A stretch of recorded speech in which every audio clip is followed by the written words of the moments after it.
All right, folks, you cannot do this when you test drive a car. That's right.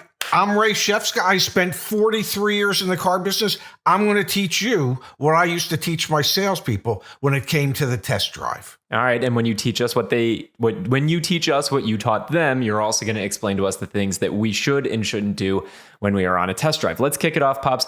You're at the dealership. You're excited about buying a new car. You get in that vehicle, or maybe it starts even before the vehicle. What did you train your salespeople to do when someone was gearing up to go take a car for a ride? First thing I taught my salespeople to do was be excited and land the customer on a car. Once you have them landed on a car, then it's you want to take this car for a test drive, so you make sure that it's exactly the car that you want, don't you? And then the customer would say, yeah, I think I do. Or as the customer, you should say, I have some interest in the vehicle, and I really would like to go for a test drive so that I can affirm whether or not this is the right vehicle for me. All right, so the selling starts before you're even getting in the vehicle for the test drive. Don't you is your way of leading them into taking the test drive. Got it. Yeah, the selling actually started at hello, but you didn't realize that. Okay, now when you're on a test drive, when you get back to the dealership, the salesperson, I trained them to say three things to the customer. This was the first. You loved the car and the way it drove, didn't you? Okay, if the customer would answer no, well, then I train the salesperson to say, well, what was it about the car that you didn't like? Because you have to get, as a salesperson, you want to get a yes to you loved the car, didn't you? Now, as the customer, knowing that the salesperson's trying to get that yes out of you, if you want to get to the next step, you should say, yeah, I think it was a pretty solid car, and I think I could have some real interest in it. Yes.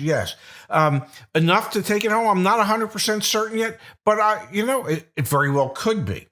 The second question I trained the salespeople to ask was, this car is equipped the way you want your next car to be equipped, isn't it? And the reason the salesperson would ask that is they need to flesh out any objections you might have about equipment level on the car. If it's not, then they need to say, well, what's missing? If it is equipped the way you want it to be equipped, and you say yes, pretty much is, then the salesperson's going to go to the third question, the most important question to the salesperson, and the one that you have to treat with great care. And that question is, assuming we could work out all the details to your satisfaction, you would want to drive home in your new car today, wouldn't you? Okay. Now, if you say yes to that, then the salesman's pretty sure that if he can work everything out, he's got a sale for today. Which, well, let's face it, that's the only reason he came into work today, was to try and get that sale.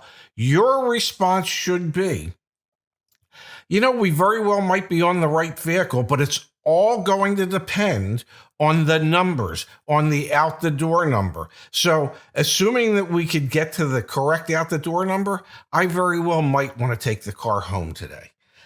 And that's the way I trained my salespeople. And this is the way I'm trying to train you to give them enough reason to want to continue, but not necessarily give them 100% conviction that you're going to drive home with that vehicle today. The way it drove, the right equipment, we get the right numbers, you're taking it home. You should be playing cautious offense, I guess is how I would describe it as the customer when you hear those questions, and you should expect to hear those questions. What about, Dad, on the actual test drive? Are there certain things you should and shouldn't do as a customer, or things you should and shouldn't expect that the salesperson is going to do when you're out there in the car? If I were driving the car as a customer, I would notate any negative things that pop up, which is going to create a little issue for the salesperson. Oh, what was that rattle? What's that noise coming out of the right rear? Is that brake noise that I hear? It seemed a little rough when we were, whatever it is. You want to highlight those things, not necessarily go, oh my God, this is the greatest car I've ever driven. I've never been more comfortable in a car. If you give off signals like that, then the salesperson's going to think, I've got work to do to sell this car.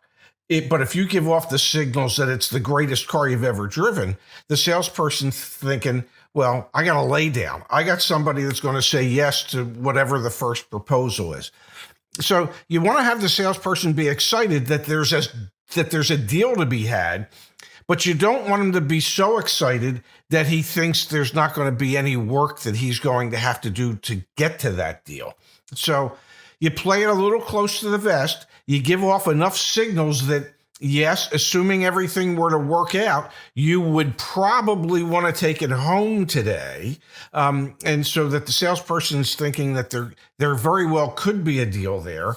But you have to concentrate on that out the door number, and we have to make sure that ends up being acceptable. What about the actual drive? And I don't mean the conversation per se that I'm having with the salesperson. Are there certain things I should not do or certain things I absolutely should do on a test drive, new or used vehicle? What do you recommend? On a test drive, you should drive the car the way you would normally expect to drive the car, which means you take it on your local roads and you drive locally. You find a highway close by and you take it on the highway and you see how it accelerates when you try to get onto the highway when you're merging, or if you're trying to pass somebody. You want to listen for noises. You want to listen for all those unusual noises that might pop up. And if the salesperson's doing a lot of talking, just ask him to be quiet, because tell him you want to take in the full surround sound of the vehicle, not necessarily his voice, but the way the car or the vehicle is talking to you. But drive it like you would normally expect to drive a car, and that means more than, a 3-minute drive around the block. Quick, one little red flag that you should watch out for that you've told me about that I think we should share with everyone else. You do not need to fill out a credit application to go to a test drive. So if that comes up as a blocker to doing a test drive for a certain vehicle, just find another dealership to go test drive the vehicle. So that's not during the drive or after the drive. That's before the test drive. Do not make the mistake of filling out a credit application in advance. You can test drive a car. You don't need to fill out a credit application. Do you have to give them your driver's license? Absolutely. But do you need to fill out a credit application? Heck no. No. A credit application is just so that they have a better understanding of who they're dealing with and what you might be able to afford. You need to share with the salesperson that you've already figured out what your budget is, and you're only allowing yourself to look at cars that fit into that budget that you've set. Back at CarEdge.com/deal school, we have a 100% free course on how to buy a car. Trade-in. Test drive is part of that process that we walk you through there. Go through all the different courses. There's quizzes. There's PDF cheat sheets.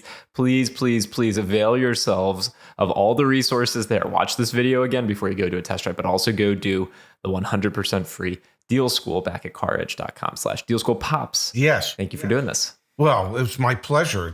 I felt like I was back in the dealership for a moment.